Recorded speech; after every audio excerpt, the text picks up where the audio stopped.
యద్గిరిగుట్టలో మరో school teacher రాక్షసత్వం బయటపడింది. ఏ తప్పు చేయని 10వ తరగతి విద్యార్థిని గొడ్డును బాదినట్టు బాదింది.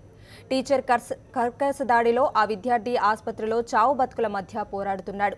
పాపిరెడ్డి నగర్లోని రాజధాని స్కూల్లో సురేష్ 10వ తరగతి చదువుతున్నాడు. అనారోగ్యం కారణంగా 2 రోజుల స్కూల్కు రాకపోతే 1000 రూపాయలు ఫైన్ కట్టాలంటూ టీచర్ రమాదేవి ఒత్తిడి చేసింది. డబ్బులు కట్టలేదన్న కోపంతో సురేష్ను విచక్షణారహితంగా కొట్టింది. టీచర్ దాడిలో సురేష్కు తీవ్ర గాయాలయ్యాయి. వాంతులు చేసుకోవడంతో హుటాహుటిన సూరారంలోని నారాయణ హృదయాలయ ఆసుపత్రికి తరలించారు. ప్రస్తుతం విద్యార్థి పరిస్థితి విషమంగా ఉన్నట్లు తెలుస్తోంది. వెంటనే విషయం తెలుసుకున్న విద్యార్థి సంఘాలు స్కూల్కు చేరుకుని ఆందోళన చేపట్టాయి.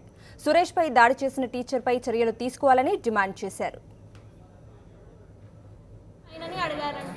అయితే టీచర్ కొట్టింది, కింద పడిపోయాడంట. ఏ టీచర్? టీచర్ పేరు రమాదేవి టీచర్. దాంట్లో ఏముంది? ఎందుకు ఫైన్ ఎందుకు అడిగారు? రాయలేడని ఎగ్జామ్ ఫైన్ అడుగుతారు. స్కూల్కి వెళ్ళినా వెళ్ళకపోయినా ఫైన్ అడుగుతారు. స్కూల్ పేరు ఏం పేరు? రాజధాని హై స్కూల్.